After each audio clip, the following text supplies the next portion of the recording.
All right, we are now recording. So, good afternoon, everyone. Welcome to the end of year webinar. I'm going to start out by saying this should be used for training purposes only, that we will not be sharing any real student information or data, that this is a sandbox environment full of fake students, fake data. So, any likeness to any real person is purely coincidental. So it is that time of year. Next week starts the week where each district will be pressing that button, because the end of year process is a very big process for the districts, but it's not as scary as some like to think that it is.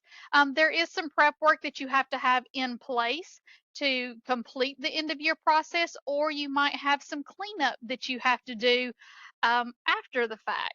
So how well you prep for it depends on how much effort you put into the things that we're going to go over today. I'm going to show you lots of areas to see kind of your checklist, what you need to make sure you need to do, reports that you can run to make sure you have everything in place, things that you need to make sure are solid because they are going to impact your state reporting and so forth. So the first thing that I want to do is direct everyone to the Alabama PowerSchool website, which has all of our information, and I'm putting this link in the chat, all of the information to our end of year process. So right now, today is Thursday, June 5th. So we've got a few days to prep before our window starts. So starting on Tuesday, June 10th, if districts have everything ready, they can go ahead and press that end of year button. Now, what exactly does that end of year button do in PowerSchool? The biggest thing that it does is it moves your kids. It's going to take your kids and whatever next school you have set for them, it's going to move them to that school. It is going to promote them if you have indicated that their next grade is a grade higher than their current grade. It is going to retain them if you have indicated that the next grade is equal to their current grade. And it is going to graduate them if you have indicated that their next grade is going to be grade 99. That is the biggest thing that it does. Now, I will say, I have looked over in AIM, and I have seen that there are some districts who have had users try to help the system, and they have put in exit codes like promoted and retained on students. And you don't need to do that. You do not need to do anything with exit codes for students. All of those codes will be added in that actual rollover process. That's what it's doing, is it's moving those enrollment records and it's stamping those exit dates with that exit code, and it's creating the new entry and exit dates for the 25-26 school year in that student's enrollment record. So that's, as you're sitting there waiting on that thing to process, that's what it's doing. Now, there are two big areas that get impacted when you run that end of year process as far as state reporting. One of them is attendance. When it comes to attendance, that DAV calculation, which is what we rely on at the state for chronic absenteeism, for ADA counts, things such as that, that swaps to the next school year once you press that end of year button and run it. So you must make sure, if you have been making any attendance changes, that all of those are corrected and you have given enough time for that data to flow to AIM so that you see those corrections being made prior to running that end of year process. Because once you do, there is nothing that you can do to change anything in attendance at the state level. You can make all the changes in PowerSchool you want. It will not feed to the state level after end of year. Also, homeless. If you are your homeless liaison, or you work closely with your homeless liaison, or if you don't, you need to. Because if they don't have that status and that residency and the valid school year correct on all of your homeless students the day before you run the end of year process, they do not get captured in AIM and you do not get funded for those homeless students. So we make sure that we have this little indicator right here to let you know, whatever date your district is picking for this, that you must have these two things all in order before you decide to press that button, at least a day before. I would suggest more so that you can verify that the data has flowed to AIM correctly. Now, one item that, and Charles is reminding me to say that when you are doing attendance, If you do make any changes, and we covered this in the webinar last week about just are you ready to end the school year? If you are making changes to attendance, you must run that refresh premier attendance views function at the school level. So let me just pop into the school right quick and show you where that's at so that if you did not attend that webinar last week, you can see it. But it's this refresh premier attendance views because that will recalculate those DAV values. That function usually kicks off at night during the school year to calculate them so that they feed to the state. But once your calendar year is over, that function no longer runs. So if you've had principals or attendance clerks who have been adjusting attendance data, you must make sure that you run this at those schools to get those DAVs back in line so that they feed to the state level. The one big item that PowerSchool highly encourages you to have done before the end of year process is that if you are using Power Scheduler, which is typically our middle schools, our high schools that have those complex schedules, that you commit that schedule over to the live side before you run end of year. Okay, that is highly recommended. Now, if for some reason you find yourself in a pickle and you have not got that master schedule ready and you cannot commit prior to us doing the rollover, there is a backup plan that allows you to continue scheduling in Power Scheduler, but it's going to take extra steps for you to do that.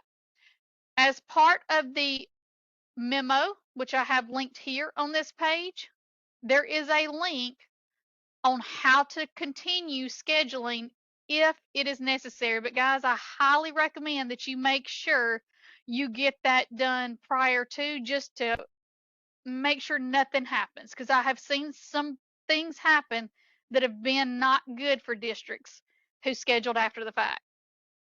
Now, live side schedule, and if you're not doing anything in PowerSchool, just ignore all of what I've said because you can live side schedule at any point in time. One thing that you do need to make sure, and Daniel just asked this in chat, if you are at the point you are ready to commit your schedule, you absolutely can go ahead and commit prior to end of year, and they can go ahead and start working in that schedule in the live side even before we run end of year. But you need to make sure you set up the calendar after you commit the schedule. So if you are using Power Scheduler, the very first step that you should do after you commit is set up the calendar, not before you commit because it's just going to wipe it out. Do it after you commit. Because if you don't do that and your counselors go to start adding and dropping students from classes, they're going to get an error message about cannot enroll into sections, because sections require dates, and if you don't have a calendar, it doesn't have a date to adjust to, so it won't allow an enrollment to take place. So make sure that you go through that process in order. So that kind of gives you everything that you need to have done prior to the date that you pick inside of here. So you as a district should determine which date in this window you are going to run that end of year process. We know that everybody across the state is on hold right now from performing any summer withdrawals or summer enrollments. Now, I've gotten quite a few emails from districts where you've had people who've gone in and didn't listen and withdrew kids out, and they've had to enroll them back in.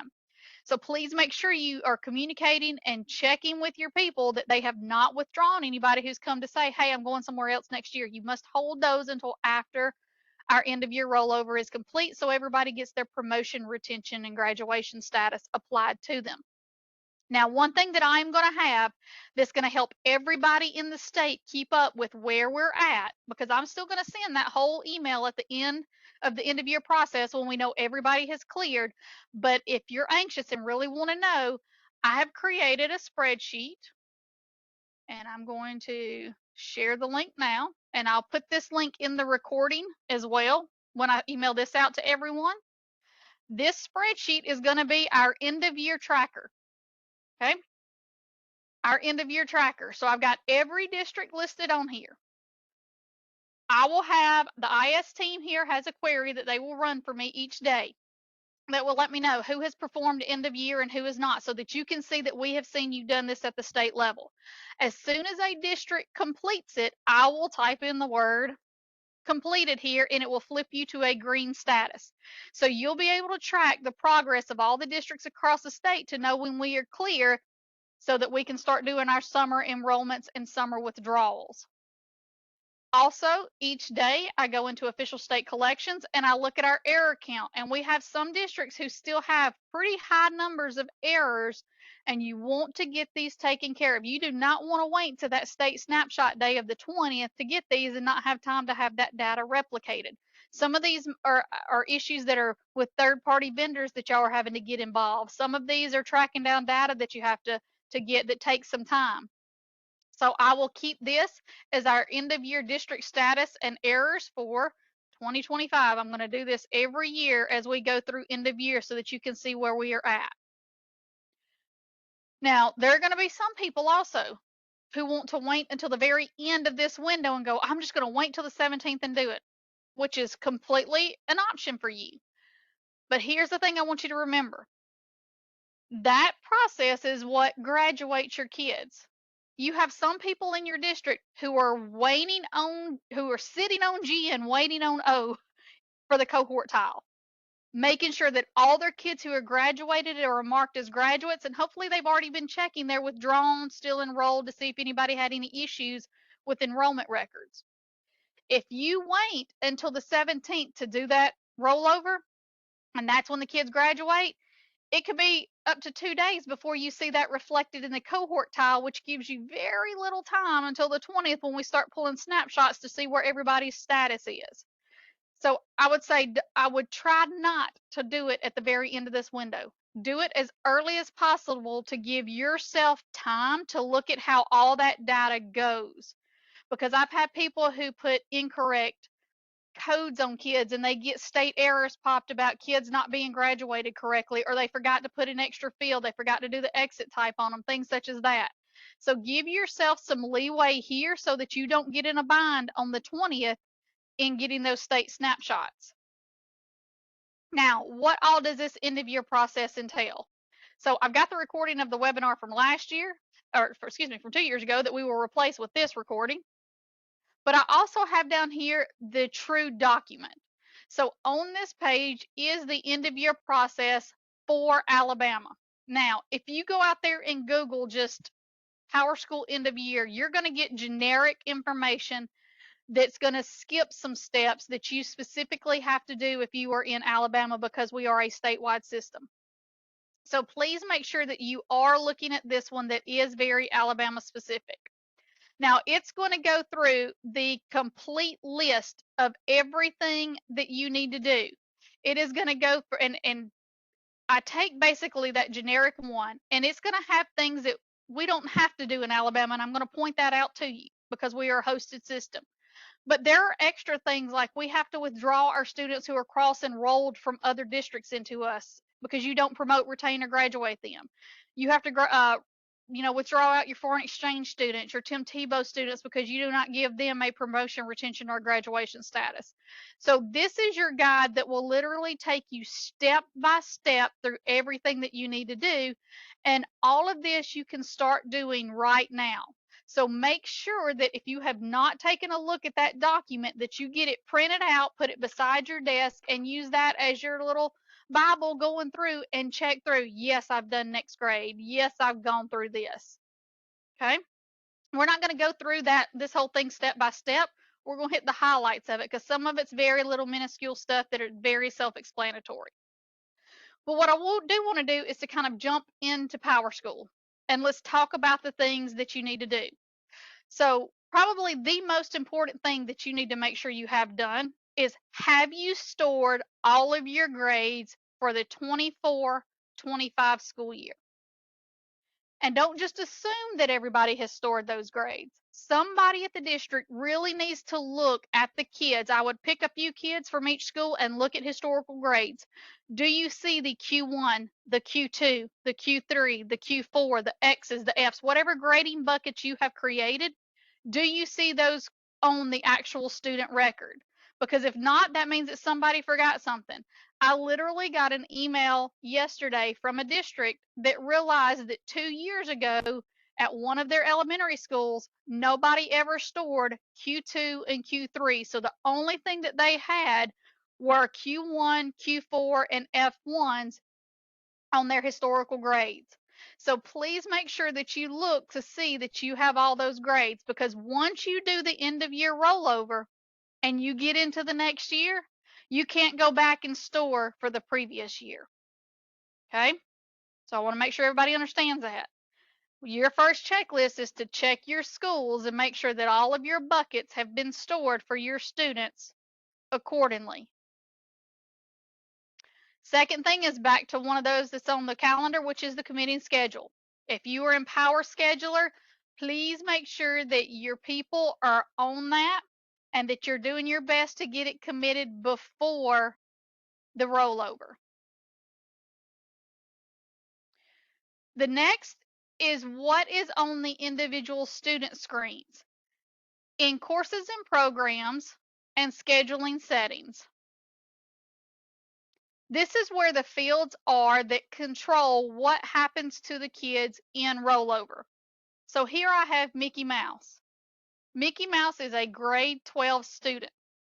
One of two things is going to happen to Mickey. Either he's graduating or he's being retained. How do I denote that? I put the next year grade on these students. Now, when you go through the end of year process, it automatically bumps kids to the next grade. So the assumption is that everybody promotes. So you should see data already on these kids. So if Mickey were an 11th grader, this should say grade 12. Your 6th grader should say grade 7. And in theory, all you should have to do is come in here and adjust it if they're not going to be promoted. Now, sometimes people get in here and touch these fields and data gets wiped out. So I'm going to show you how to just kind of do it in mass and how to check it to see if you might need to make mass adjustments. But that next year grade has to be filled out on every student. If not, you're going to get a hard error in your validation report and you will not be able to run the end of year process. This must be filled out on every student. What grade are you putting them in for next year? The second field on this page that is absolutely required is the next school indicator. What school is this student going to next year? So with Mickey being grade 12, if I'm going to indicate that he is graduating, then his next grade would be 99 and his next school would be graduated students. If Mickey is going to stay with me because I'm going to keep Mickey in school forever, then I'm going to say, nope, I'm going to retain Mickey. So he's going to stay in grade 12 next year and he's going to stay in Alabama High School next year. So that's what you have to do. You've got to go through all of your students in the school and you've either got to say they're going up a grade next year or they're going to stay in the grade. Now, do any of y'all have any students that you're possibly going to demote next year? If you are, then you would put them backwards. It's a very rare case, but I have seen it happen. So let's say I've got a first grader that we're going to put back in kindergarten, just making an example. Then I would literally put that this is grade 0, and that would show a demotion. Also, districts like to jump kids and do a promotion, a double promotion. That's okay too. So let's say I've got a 5th grader that, or I don't know, let's say I had a 9th grader that maybe was retained one year and then caught up on credits. So instead of jumping to 10 is actually going to jump to be an 11th grader. Then I would put that appropriate grade level on there. Providing that you have all the documentation, they've completed all the coursework and you didn't do a mid-year promotion, then you're going to do a double promotion here. So you just need to make sure that you look and you have your kids set for the right grade level. Now, this next school, I want you to think about something. How many of you have kids who are going to be enrolling in a different school in your district this summer? Like, how many of you have multiple primary schools, intermediate schools, middle schools, high schools? And maybe this kid is at high school A this year, but you know mom's already came and said, hey, we're moving and we're going to be at high school B. You don't have to process that as a summer withdrawal and summer transfer. You can actually do that, and we encourage you to do it as part of the end of year process. So let's pretend that I have multiple high schools in my setup here, and Mickey came and told me he was moving. I'm not going to have to process a withdrawal out after end of year and then transfer him over to this new school.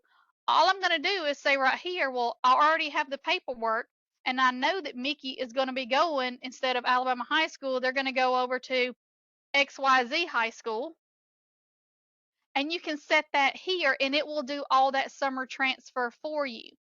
So I tell people, really try to use the program for all the power that it will do on your behalf. So if you know kids are going to other schools in your district, go ahead and set that next school indicator to be that other school, so it moves it. And then when you do rollover, that kid's record will just be picked up and put at that new school where you have indicated they're going to be next year. Okay? Now, here's a question that a lot of you have. Can we do that in math? Because is there anybody who has not set these two fields on all of their kids yet? Oh, Daniel just asked a question. If they do not know and cannot mark them, can we DDA and move them instead of transfer out after we find out? No, Daniel. If you find out after the fact that Mickey needs to be moved, then after rollover, you will have to do a transfer out of school, transfer to the other school, and re-enroll them back into the school. If you just do it in DDA, it's going to orphan some records and disconnect IDs and stuff. So yeah, you have to go through that whole process if you find out after the fact. That's why I was saying it's like, instead of 3 steps, it's 1 if you'll do it here if you know. So if you have not set these already, how can you set these in mass for kids? Well, you can't really do it for the whole school at one time, but you can do it for grade levels, because you want to indicate that a specific grade level is going up to another grade level. So let's just pretend that you haven't done any of this. Then if I'm at my high school and I know, let me get rid of Mickey in the list right here.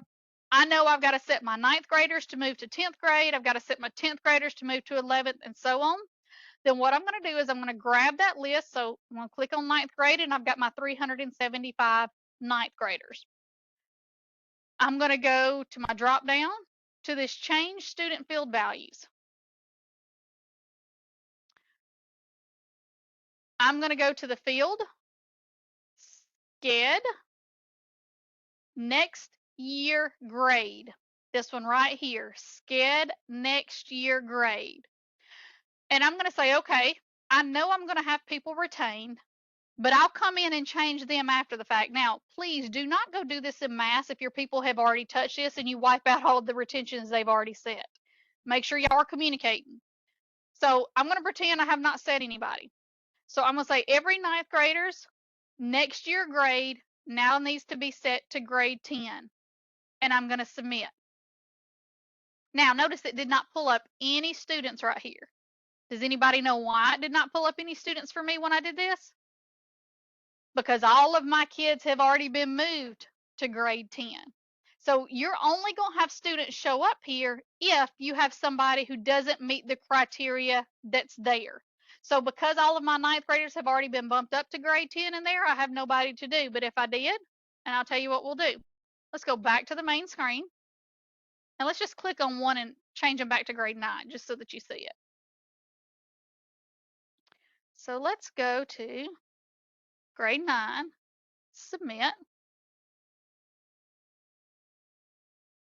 and go back.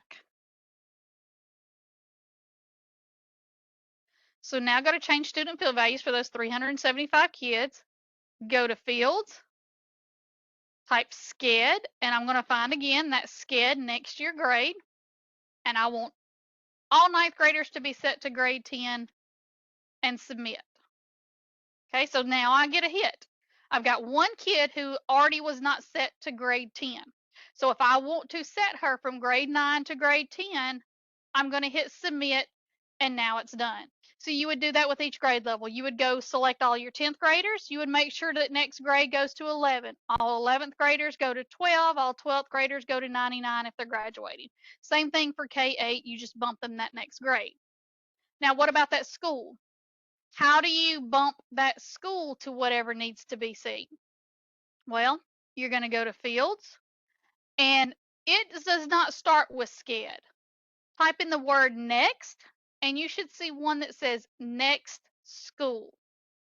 So remember, I've got my 9th graders. So in my school, 9th grade stays in this school right here. They don't go to a feeder school. So the value that you're going to put is the school ID number. Now, do you know what your school ID numbers are? If you don't, they're in your drop down. So do you see how Alabama High School has number 55 right here? It's your, what everybody calls the call center codes. It's that number. So if I want all of them to have school 55, keep everybody at Alabama High School, then I would put that number in there, hit submit. And again, I get no one because we all been training on this. So this is already set for those kids. So anybody who's going to a feeder school, if you know 9th grade and 10th grade were at a different school, maybe 9th grade is at a junior high, 10th grade is at a high school, or you might have a K-1-2 school and those second graders are going to an intermediate school, you would just make sure that that next school value is that school number of the one they need to move to. So you just take it one grade level at a time, and you can go through and set that next grade and that next school. Once you set them in mass, then hopefully somewhere you've got a retention list sitting over here beside you. You go and search for those kids who you need to retain, and you bump their grade levels back down. Now, once you get all of that set, you're going to check, because when you're dealing with hundreds, possibly thousands of students, somebody's probably going to get missed, right? It happens. So how do you get a report to see what everybody has been set as to make sure that you have them all set properly? There's an enterprise report that we have built that hopefully your district has installed for you to use. So you're going to go to data and reporting, you're going to go to reports, and you're going to go to enterprise reports.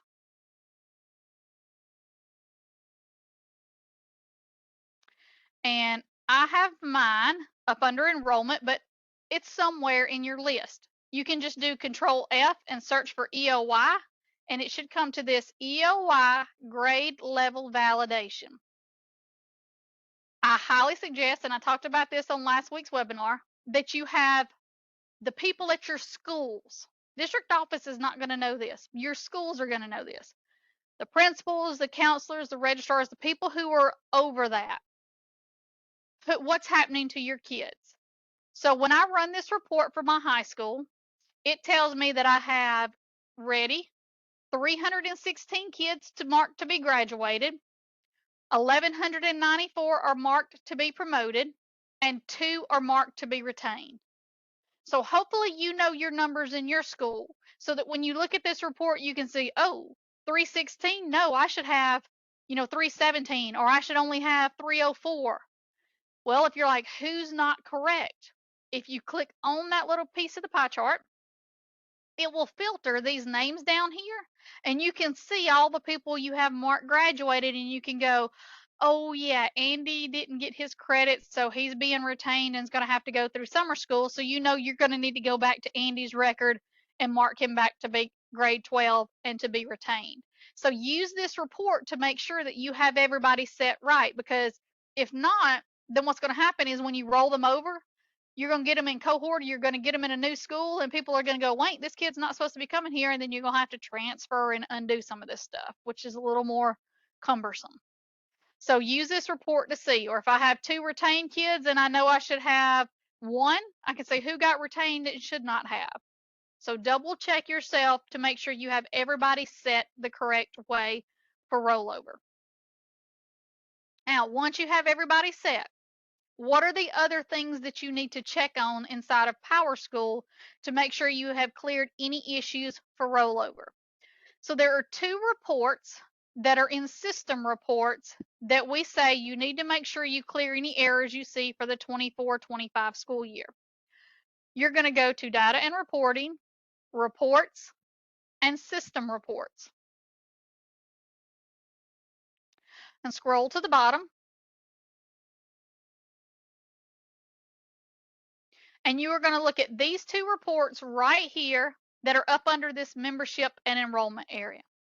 And Kachara, you asked, where can that report be installed? Are you referring to the enterprise report we just showed? So on the Alabama website, if you have never installed an enterprise report before, you need to watch this video right here that will walk you through the process of how that works, because it's a whole separate portal where you have to go and install those. So take a look at this video right there, and that will answer that question. And if you need any help, reach out to us. We'll be glad to assist.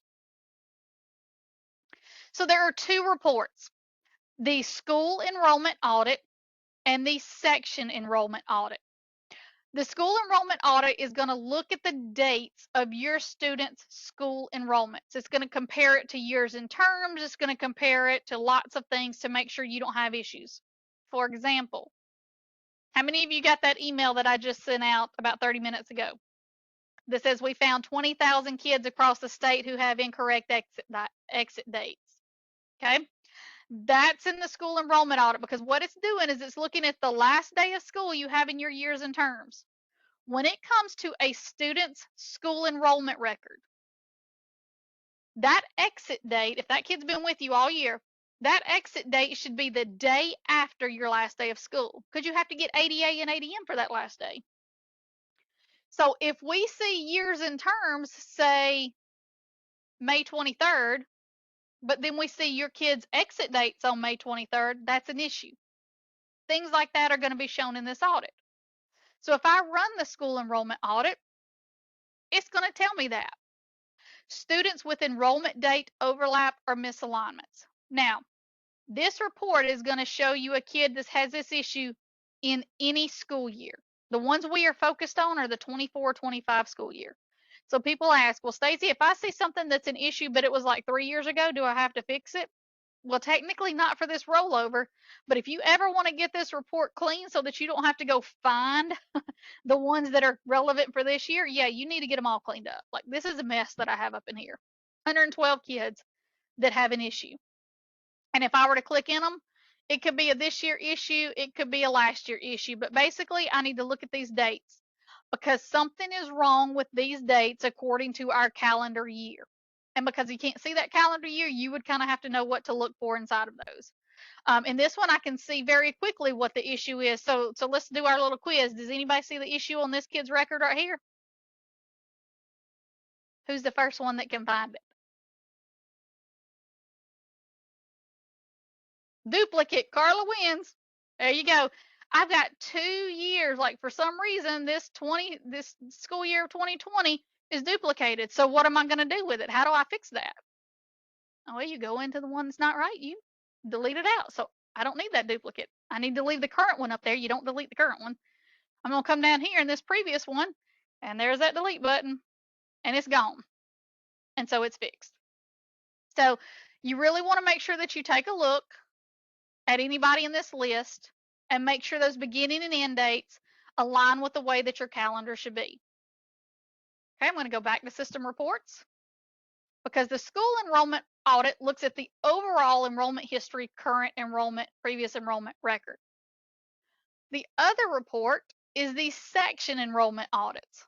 So if you said your years and terms are from here to here, then those enrollments in the courses that are those links, so you might have year-long courses, you might have semester courses, should ride those, and just like a school enrollment, should be the day after the kids leave, because again, you're getting ADA for that last day.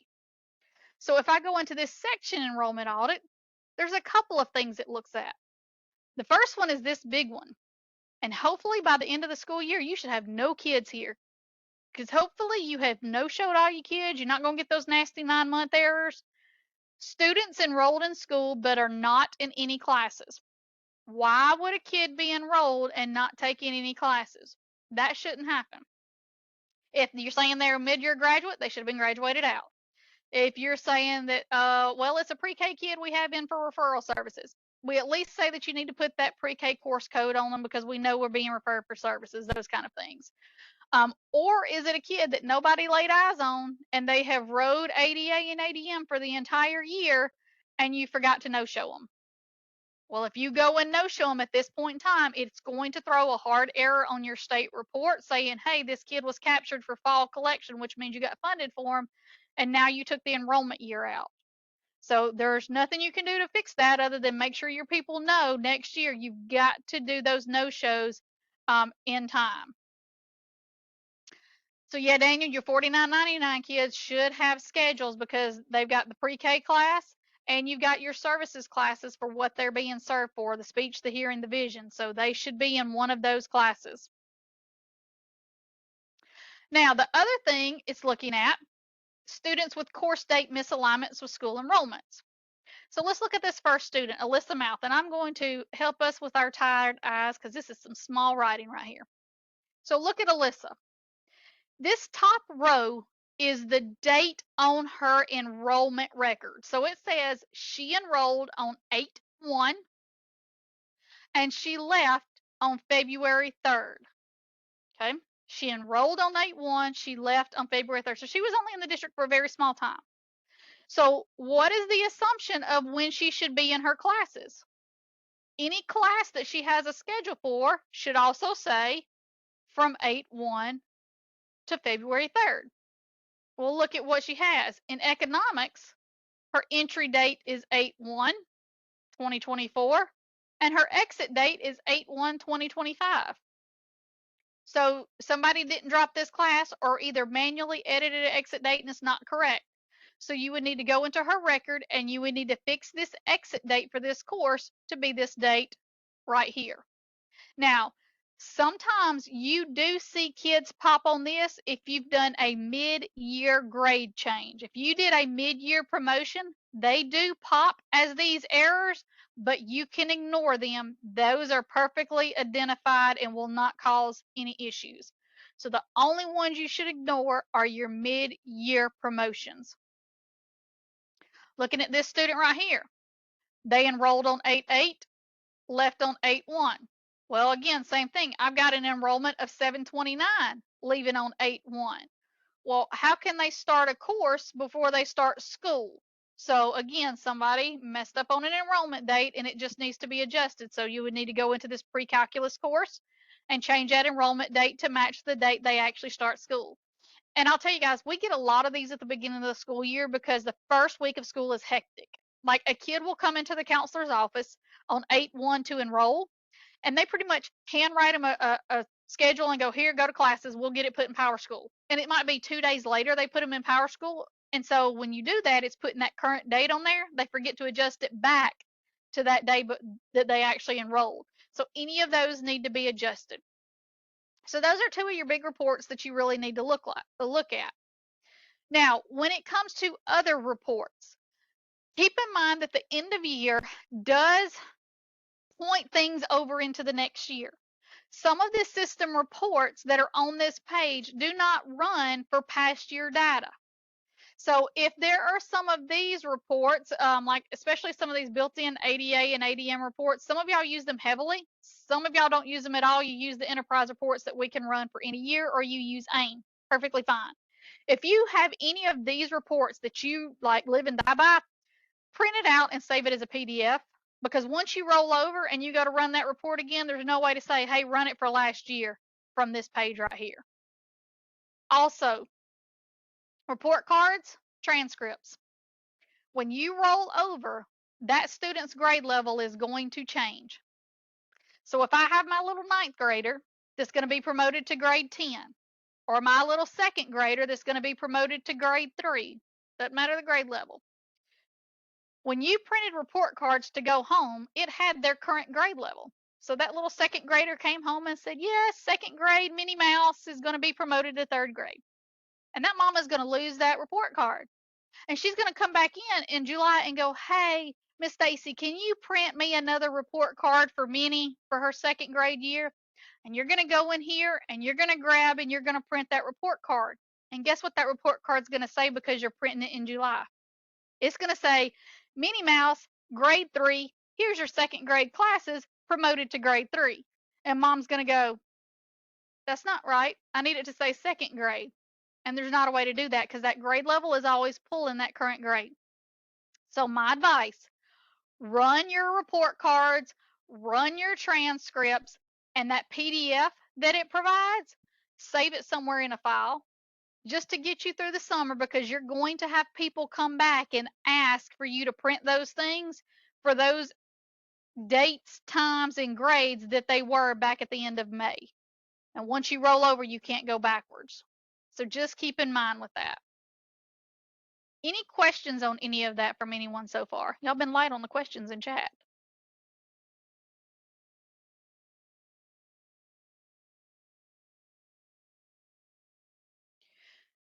So when it comes to the prep work and making sure that you have everything ready, going through that list. Make sure you have all of your years and terms for next year set up at all of your schools, your district office, your graduated students, because it has to have a term to roll them into, and that's in that checklist for this end of year process. Create the years and terms, go through it, which most of y'all are doing that because you're in scheduling, so you probably aren't going to have to worry about that. Once all of that is done, how do I actually go run the end of year process?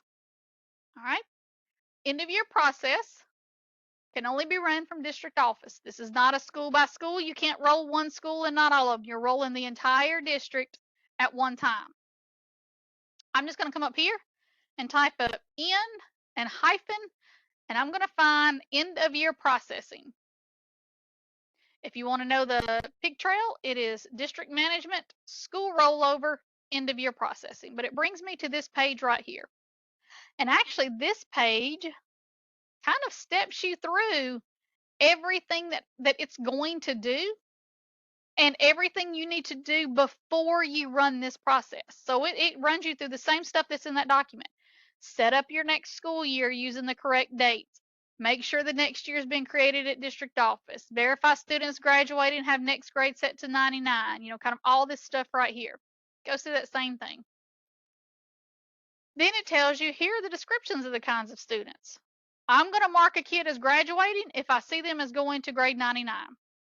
I'm going to mark as promoted to the next school if their next grade level is greater than the current grade level and you've got next school indicator set to a different school than where they're at. Or set to the same school, excuse me. Promoted, no, next school is different. Promoted same school, but staying at the current school. Retained is when grade level equals the current grade level. Demoted if the next grade level is less than the current grade level. So that's telling you the logic it's going to use and what it's going to put on that enrollment record. And then down here, this is how everybody in the state of Alabama should have theirs set. So I want you to take a screenshot of this. I also want you to know that this picture is also available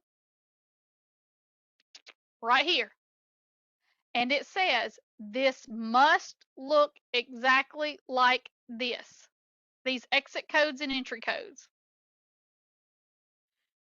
Everybody who is being marked as a graduate should have graduated G set as the exit code.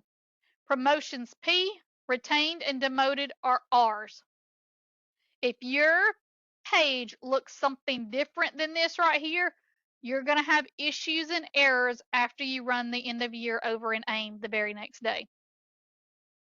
So the first thing you want to do after you set everything or believe you have everything set is to perform the end of year validation. So there are three options when you click this drop down.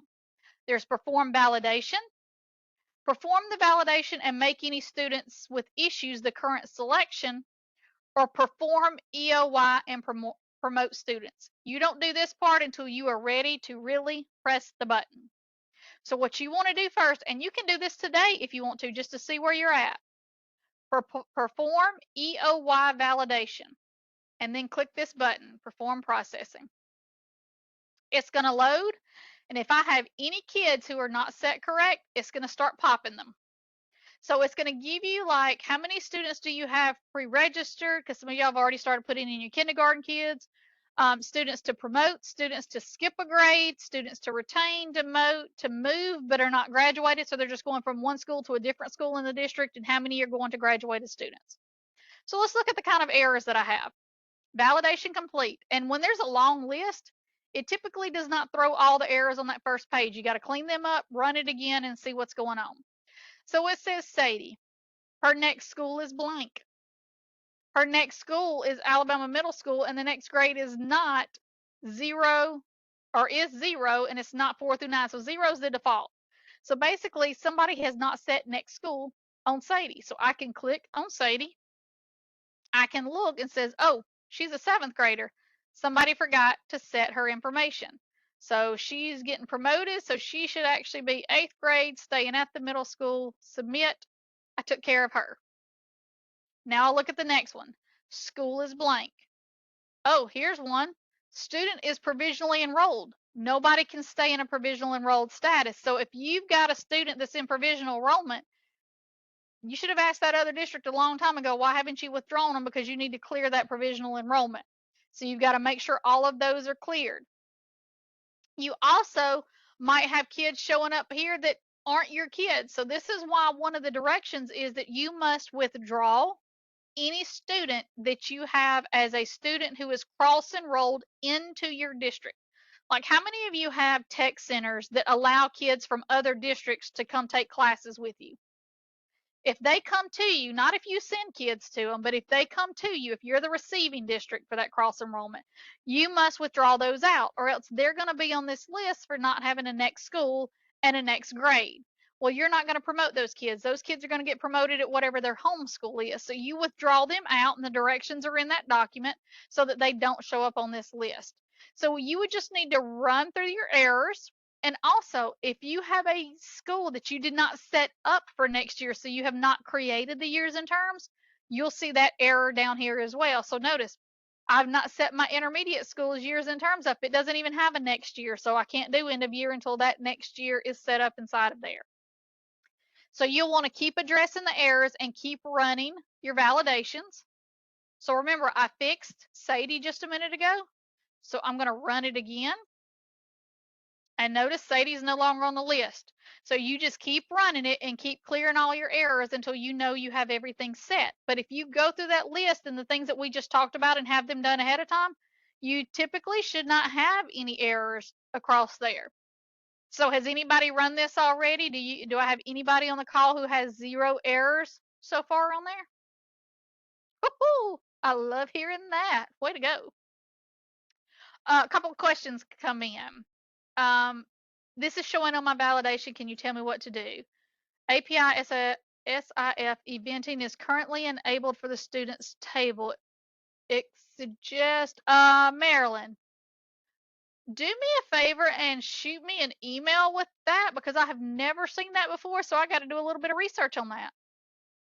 I'm not even sure what that is, so I'll need to take a look at that. So shoot me an email and I'll give you an answer. Michelle, we have a Tim Tebow student. I believe I heard Kendall mention on Tuesday in a webinar, we need to withdraw homeschool kids prior to end of year rollover. Yes, because you don't promote or retain or graduate those kids because they get their academics in their homeschool environment. So you will withdraw them out at whatever grade level they're in. And then if they're coming back next year to do the athletes, and remember, we've got that new rule going into effect where CTE kids will be able to come now, you will just enroll them back in at whatever grade level they've been promoted to by their home school. What school code should you use? Withdraw to homeschool, because they're going back to their homeschool environment. Benji, I'm currently working on PowerScheduler loading student schedules. If I have some schedules that need to be adjusted, is it better to do that on the live side after I commit, or can I manually adjust on PowerScheduler? If I do schedule adjust manually on PowerScheduler, do I need to reload and import? So, Benji, it's half a dozen of one, 6 of the other, whether you do it on live or do it on PowerScheduler. I will say this, if you make manual adjustments in PowerScheduler, do not reload, or else it will wipe out all of the changes you just made. So really, if you've gotten your schedule to where you want it and you know everything is just manual at that point, I would commit that thing over to the live side and do everything on the live side from there. That would be easiest if it were me doing it. Oh, and I'm loving, loving, loving seeing all those zeros y'all got. Perfect. Oh, does it say it on mine too? The SIF, did I see that somewhere? I didn't even pay attention. Where is it at?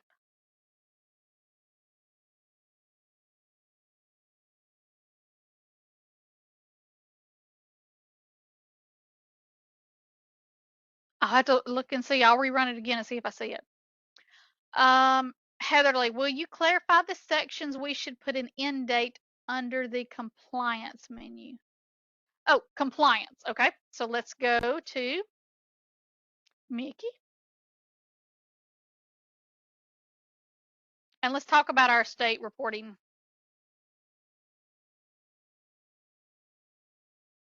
because even though this is not part of end of year rollover, we're going to hit on these. There are some things you need to make sure that you have done just for state reporting. Like, have you marked all of your people who have gotten a CCR? All your kids who did AP, all of them who you put a credential in, all of them that, which by the way, you do not see this yet. This will be coming this summer for you, the computer science. So ignore the fact that you're seeing that right now. A CTE completer, like none of these are automatic. So you must mark any of these.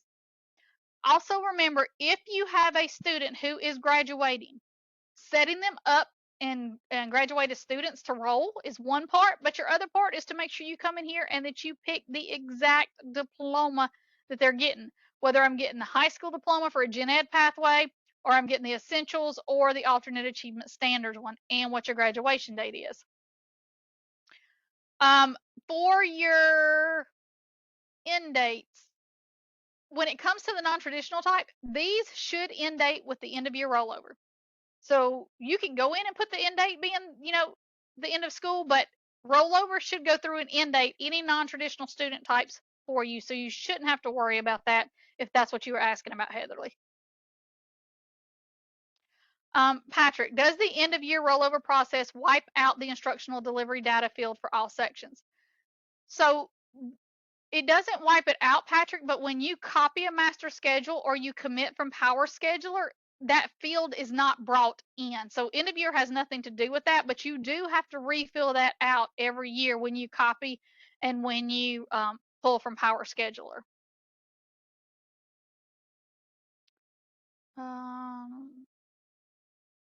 What new athletic rule did you say? Oh, there's not a new athletic rule, Kathy, but there is a new homeschool rule where CTE centers can decide to allow homeschool students to come and take CTE classes as well. It used to be the only homeschool students that we had a rule for was for athletes. Well, now we have one for career tech centers as well.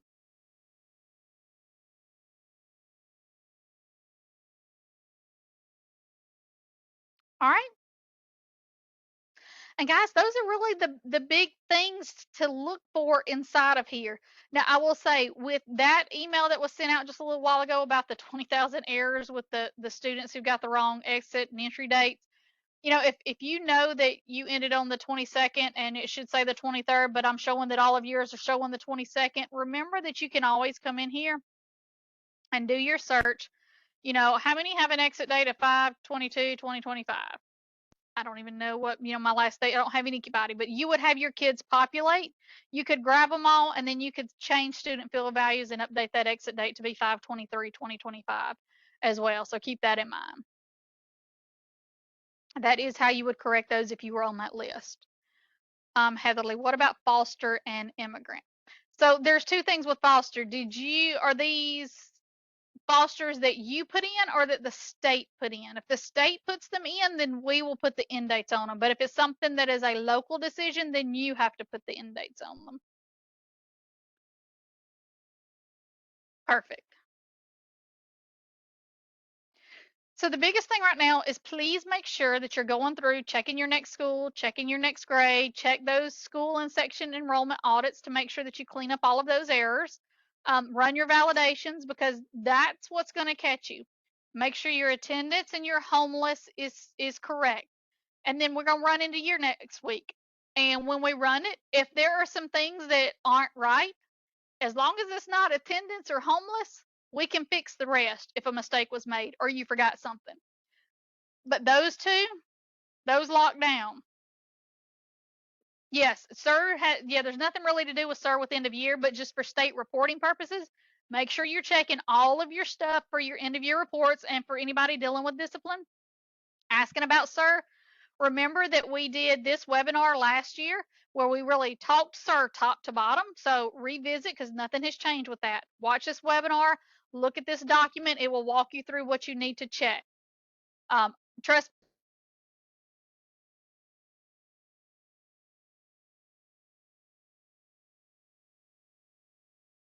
and everything. Oh, the 1 hour mark just hit. So of course it, disappeared me for a second. Let me reshare my screen.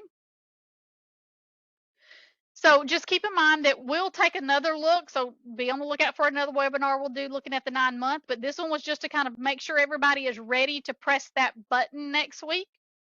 And remember, I'm just going to stick this in here one more time. I'll again share it with the recording. Here's our status page where everybody will be able to see. You know, there's nothing like healthy peer pressure to make sure everybody's running this on time. So to see where everybody is so that we can start, because I know y'all are anxious to work on those withdrawals and enrollments for next school year. So I'm going to go ahead and stop the recording so it can start rendering, because as soon as it does, I'll throw it on YouTube and then email it out to everyone.